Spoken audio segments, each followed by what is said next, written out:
Hi, Andy. Welcome to Lead Time Chats. Thanks, Gene. Great to be here. Thanks for having me. So today we're going to be talking about building an inclusive meeting culture. And I know you're most recently at Strava leading design teams and that your team was hybrid. And I'm curious for you as people, return to, or some people return to the office or, some people are remote, some people are in person. Um, what has that looked like? Like how has like your practices evolved to support both remote and in-person workers? Yeah, that's a great question. I think the way that Strava has handled the kind of hybrid nature of work going forward has been terrific. We're able to hire people in a broader diversity of places now, and there's really no obligation for them to be around one of the offices. So I think allowing people to kind of work at the in the place and in the kind of time zone that makes sense to them has worked really well. And then it becomes more about how meetings and gatherings are figured out and how that is, kind of planned and thought through. And there's a variety of techniques that we've, put together over time, which is super interesting. But yeah, I think allowing people to either live in a city where an office is or to be able to come into that office from time to time at their need, as well as having permanent or hoteling desks in that office space, all speaks to this notion of flexibility and being able to kind of throw down different moves when it comes to how we're working. hmm So I know when people say hybrid, they sometimes they mean different things. Maybe we can get a little bit clear on what Strava has done. Um, so I know some teams are like, oh, these teams go in, Tuesday, Wednesday, Thursday. And so in that sort of setup, I feel like in some ways it's a little bit less, I mean, it's flexible for commuting where you don't have to go in every day, but it's a little bit less flexible in that, if you have team meetings, like those are supposed to be the collaboration days. And so the processes are all set up mostly for like in-person collaboration. But it sounds like what you're saying is that it's a bit more flexible. Like there are people who don't live close to an office. It's more of a maybe default distributed model. Yeah, that's definitely been the experience, and that appears to be the intention. There's no set days that folks have to be in the office or anything like that. And what I was observing was a lot of intentionality around the times when people would get together, and that was kind of decided on like a team basis or a cross-functional basis. So, you'd have a team that's like, "Hey, we're going to get together in Denver. It's going to be Mhm. the third week of May, and we're going to do some workshops, and we have it kind of planned out. And so, if you can make it, that's great. And if you can't, we're going to have Zoom support for you, and you'll be able to participate fully from remote." But yeah, there's no Monday, Wednesday, Friday type structure or anything like that in my experience. And I think it's worked really well to kind of leave things a little bit more intentional and flexible Mhm. when it comes to that stuff. Mhm. I think one of the most common pain points I'm hearing as some people return to an office and some people stay kind of more fully remote is that there's this fear of like remote employees becoming second class citizens, right? Having less access to, FaceTime with leadership, maybe access to just like the spontaneous conversations that happen in an office. I guess how have you seen that addressed, or has that been an issue that's come up? Yeah, for sure. I've seen that in a couple places, and I think those are valid risks that persist for a lot of organizations, whether Mhm. they're more structured in how they do the hybrid notion or if they're a lot more flexible. Mitigations for that can look like these in-person gatherings that are super intentional that get people together, but that still doesn't always guarantee inclusion. Some folks are just simply not going to be able to attend for a variety of reasons. And I think one thing that I've employed with my reports is setting aside time with them, remote or in person, that is not about work, and will talk about random stuff in our lives, what we're up to. Uh, I had a fellow who was remodeling his bathroom, and we would get together and talk about that. We also would do like a monthly meeting where it was, quote unquote, anti-capitalist time, where we would just get together and talk. We'd walk each other through each other's houses or show, someone's backyard and what they're working on in their garden and stuff like that. So that kind of stuff helps to create, first and foremost, like a trusting environment where we get to know each other on the human level. And I feel like that transcends, the technology mediating those encounters. So you can go from that to something in person, or you can do that in person and go to remote, and it kind of works in both places in my experience. Yeah, we also do something similar, or we're starting a new season internally of what we call range cribs, inspired by MTV Cribs. And so people will do a tour of their homes or their backyards or their office spaces. It's just pretty fun I to see love where that. people work. That's so great. I mean, it's basically we're doing the same thing. And it's, people have questions. What's that poster on the wall? Or, where'd you get that piece of furniture? And it's very human and inviting. And like I said, it creates that level of trust that I think is really, really important to however you're working, whatever kind of team you're in. It's really important to have that trust and know people on kind of a human level. Yeah, definitely. I think we're talking a lot about like inclusion when there's people who are in person and remote, but I do want to note that I think it's even when everyone is in an office together, it's not always inclusive, right? And a lot of times the problems we're solving for remote or hybrid workspaces are actually addressing some of the issues that have existed but haven't been like severe enough to like to intentionally address. And I have an example where like the first startup I worked at, I was pretty clear that I wanted to work like somewhat like normal hours, like go home for dinner. And I remember that a lot of people would stay, they kind of have like lived alone in apartments. So they would just hang out in the office like all day and then, go to the gym, go meet up with friends, and then come back after dinner, and they'd stay till like midnight or something. And a lot of times I'd come in the next morning and there'd been some product and design conversations the night before, and like, oh, actually we're doing this instead. And I felt like even though we were all in an office environment, like that was not particularly inclusive of like just different lifestyles. And like yeah, it was just something that came up when you were talking about like the remote, and then also just like being intentional.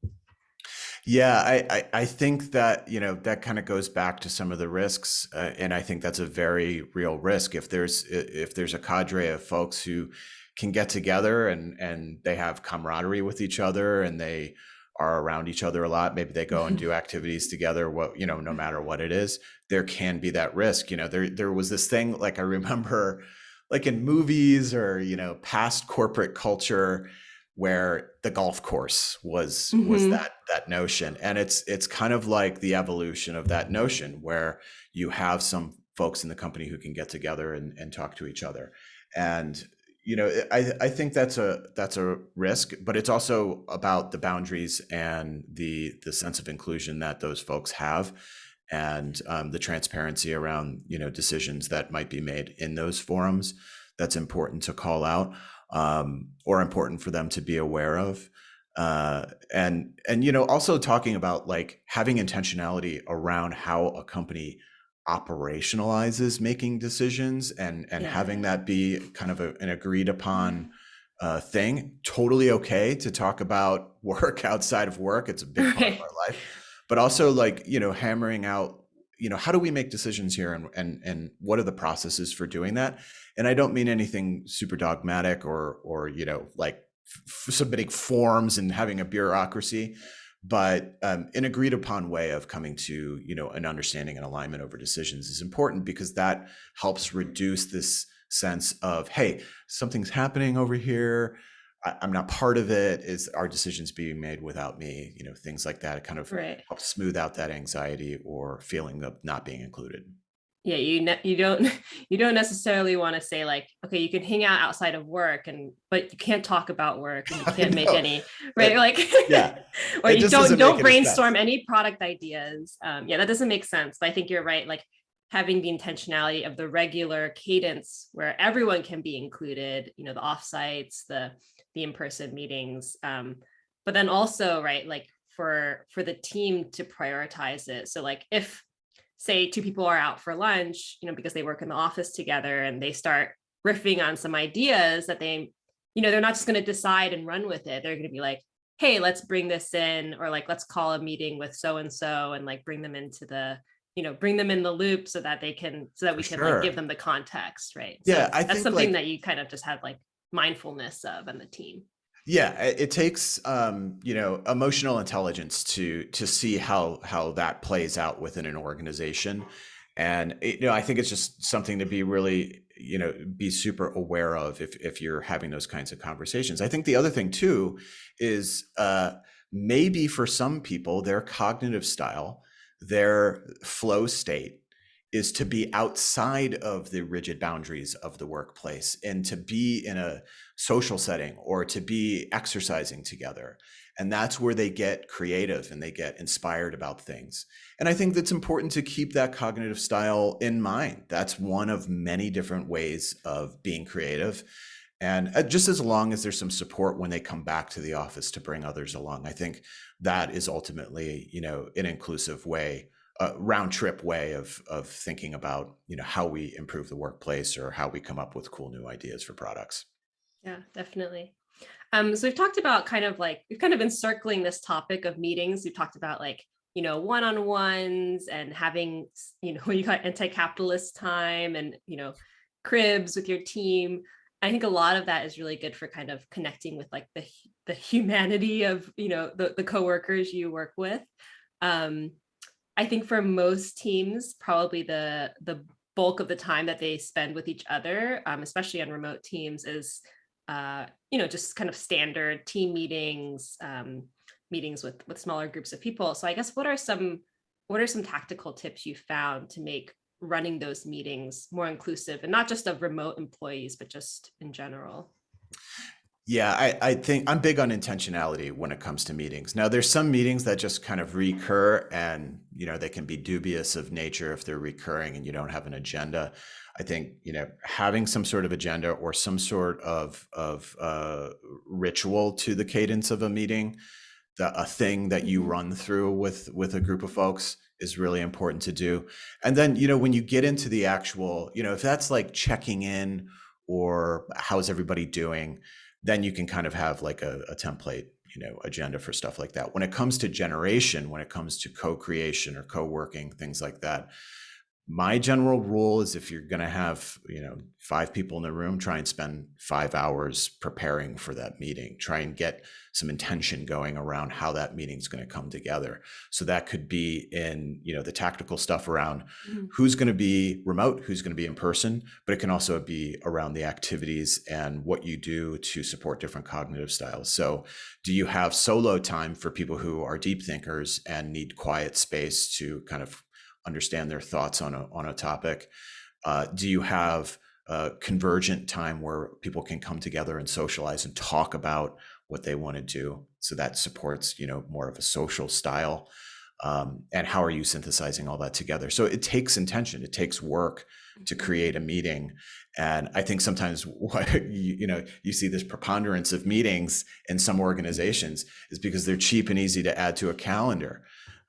But the value isn't always there. And so I think the more time you put into kind of planning what it's going to be like, the better it gets. And I think the more skilled you get at planning the intention of a meeting, then the overhead of creating them becomes less, because Right. folks understand, you know, the different types of meeting. Is this a check-in? Is this co-creative? And then they can kind of like come to the meeting with an understanding of how it's going to run. When you say 5 hours for 5 hours prep for 5 people, is that for like what kind of meeting is that for? Because I'm just imagining like that's like a 1 hour meeting. You're spending a lot of I mean, is that every if you have a recurring meeting, is that every time or just like kind of one off? No, definitely not every time. I think, a good rule of thumb is if you're coming together to synthesize information, to generate ideas, to formulate strategies, those are pretty high value encounters that should probably be treated with a little bit more intention than your daily stand up. Mhm. Daily stand ups already have kind of an intentional agenda around them. What are blockers? What are you working I on? Things like see. that. So But meetings where you kind of are creating the structure and agenda because you don't have one yet. yeah, yeah, and I think if it's work that y'all are doing, and that work isn't going to be done outside of the bounds of the meeting, all the more reason to put intention into that meeting. And it's just a general rule of thumb. But I think also Mhm. it's maybe an extreme example to get the juices flowing about, well, what are we doing with this meeting, and why are we spending five people's time, 5 people hours in this one block of time, spending that money and company time to do that? What's the intention behind it, and what value are we get? What return on investment are we getting? What value are we getting out of that? Mhm. Yeah, I've really um I guess with people working remotely these days, the last few years, one thing I've really appreciated is just like people have gotten a lot more creative in running meetings, right? It's less like, okay, 2 to 4, we have this meeting and like we got to figure this stuff out. Like sometimes we'll do our product manager will like be like, okay, we'll have half an hour of like kind of kicking off this brainstorm, right? And we'll kind of do a little bit together and then she'll be like, okay, we'll meet again on Wednesday at this time. So like before then, make sure you schedule half an hour on your calendar to do, to think about this, come up with some more ideas. And as you said, like for some people, getting in a room and having 2 minutes to write down stickies and putting them on the wall, like that works. For other people, like the forced creativity and like doing it in a room, doing it right now, like doesn't really work as well. And so having some space to be like, oh, I'll do that in the next day or two when I'm feeling, more creative or I have the space for that. I think, yeah, just kind of like blurring the lines of like what, like how meetings are structured has been, I've really enjoyed that. Yeah, that's good. I mean, that sounds like a really good way to approach it. I think as a facilitator of meetings, one has to be careful about the bias of their own cognitive style Mhm. and create space for other cognitive styles to exist. And sometimes that means like lengthening a meeting from the default 50 minutes or the default 25 minutes to 90 minutes or a couple hours, to provide Mhm. those spaces for different cognitive styles to play and come to an understanding of the work. It also tends to create more space just to think and breathe and not have this harried kind of approach to meetings that you just feel like you're constantly hustling and rushing. Mhm. What what's how would you describe your cognitive style, and then how have you kind of expanded to support other cognitive styles? Well, I'm a bit of a mutant because I can go up in front of a large group of people. I like to speak. I can be social in that, but there's also this other side to me that needs time in a very quiet space to think and reflect on things. Um, but the way I've supported different cognitive styles is the more I know about the human being, the better I can tailor Mm. the venue or the type of meeting. So I know we're working in workplaces where we have introverts, we have extroverts, we have folks with ADHD, dyslexia, different neurotypes, and so presenting information and prompts in visual ways, in text-based ways, in ways that some folks can do homework before and read the prompt before they come into the space is important.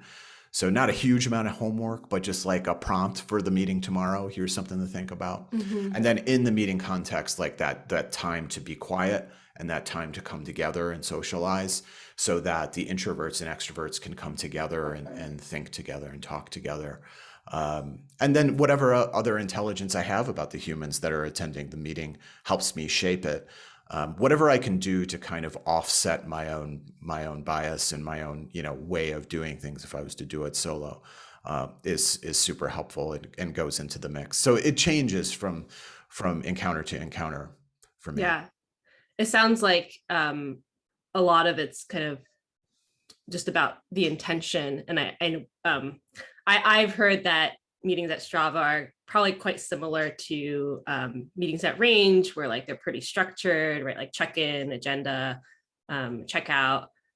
I I am often reminded when I talk to other people that like a lot of meetings are not like that at other companies. And I think for me, I've realized that one of the things that helps people feel comfortable with meetings is just having that predictability, right? Like going into a meeting knowing like, okay, this is roughly what's going to happen. Because when meetings kind of start to go off the rails, I think that's when people start to feel anxious because it's just like, well, who's going to bring it back? Like, is this what we were here for? Right. Like kind of that uncertainty of like not having a facilitator, right? Like that unpredictability, I think brings up, at least for me, it makes me anxious. I don't know if it makes other people anxious, but I think that's a huge part of kind of the fatigue that comes with meetings. So I think the intentionality and structure is key. Yeah, I think if people feel seen and if you're taking feedback as you do these types of meetings and adjusting your style, I think that can help. It's not just about I come up with a meeting and after 90 minutes it's done and I never think about it before. There's a whole kind of lead into it in terms of prepping people. And then there's what happens afterwards to honor the time they had spent there, whether it's Mhm. synthesizing what we talked about or having a to be continued in another meeting. Um, it's really showing that you're designing for the folks who are going to the meetings, and that to me is the essence of experience design. It doesn't matter if it's not a product, it's just people are coming into a space and experiencing something with you. So the more intentionality you can put around that, the better. It addresses their humanity and helps them feel supported and heard. Mhm. One tip I have also is I think a lot of times, especially when there's meetings of like five or more people, sometimes people are afraid of taking up space. You know, ask a question and then it's just crickets. And I had this one experience where um, I did like an async retro for a project we had done. And then I wanted to have some in-person time. So we had this Google Doc where everyone had filled out, you know, what they thought had gone well and what could be better. But I wanted to have some in-person time to discuss and well, in person, I guess on Zoom.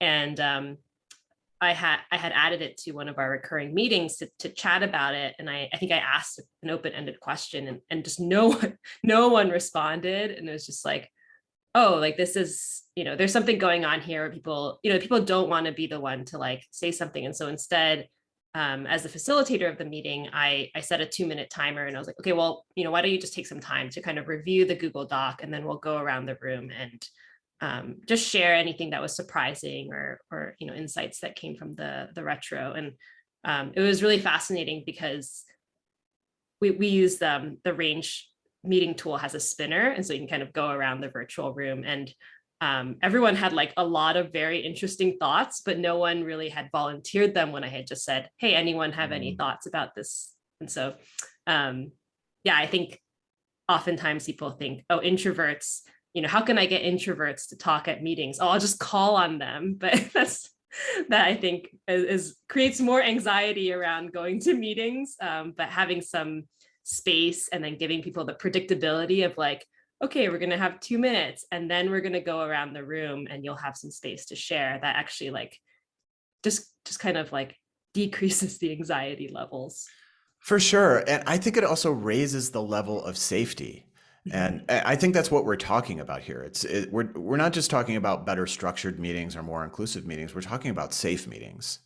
And what you're doing there is extremely conscientious. You were reading the room, you were taking in intelligence as you were getting it and processing that to create a more safe environment. And it sounds like the outcome was that it went from not feeling super safe to feeling safe. And it's perfectly okay for things to not always feel safe. I think like we have a lot of wiring up in our brains that are helping us, be careful and look out for threats and stuff like that. But the more we can do to, create that environment where it's safe to bring thoughts, opinions, hot takes, whatever it Mhm. is really great. So I totally applaud that approach. And it's something I think about a lot too. Like not getting too rigid with the structure of a meeting and being willing to show that you can Yeah. you can sense and respond and change in the course of that time to make a better meeting.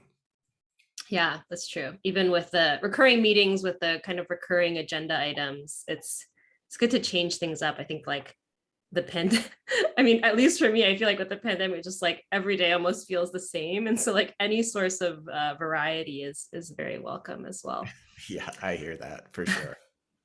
Um, so we've been talking a lot about meetings and kind of like inclusion around meetings. I guess as a design leader, if we zoom out a little bit, what do you wish other designers would do more of, just in terms of inclusion in general, whether that's product or teams? Yeah, I think the way we behave and communicate in the forums in which we operate within a company as designers Mhm. is a good space to practice inclusion. And I think the bigger picture to that is the more that we can practice it locally in safe spaces and build that practice within our design practice, then my thought is that that is going to start to work its way into the product. That once we start thinking about who comes to our meetings and what that experience is like, and the more that we can practice that, then it seems like a natural step to start thinking, well, we're researching, this customer base, who's in that, what are their neurotypes, Mhm. what demographics are they from, what parts of the world are they from, and what would best suit them in the product that we're building. That's my hope. There's an old, like, I think, product management theory called Conway's law that just says like the way a company communicates manifests itself in their product offering. And I think the more you can be inclusive as in your internal communications and interactions, then I think maybe there's proof of that theory that it'll reach the product level as well. That makes a lot of sense. I mean, it's hard to imagine a group of people creating a really inclusive product if they're not they're not using those, they're not thinking about how their meetings and how they work can be more inclusive to the people that they work with every day, right? Yeah, for sure. I mean, I think there's plenty of examples of that. We've all seen the stories of like Silicon Valley juggernauts that started off in a dorm room with a bunch of guys, and some of them are engineers and some of them are Mhm. entrepreneurs. And then, we see, kind of a limited scope to the inclusion of those products in those companies. Over time, they Yeah. change and try to become more cognizant of those things, ideally. But yeah, I think the more limited in scope you are, and like as a designer, we're not just facilitating meetings, we're facilitating the conversation around design decisions. And we can Mhm. influence that, and we can say, hey, I'm not really representative of the group of folks that are going to use this product. So let's bring in people to interview, let's bring in customers to talk to that better represent that and have them in the decision making loop. Right. And hire people who aren't like me, who aren't, geographically Absolutely. co-located, et cetera.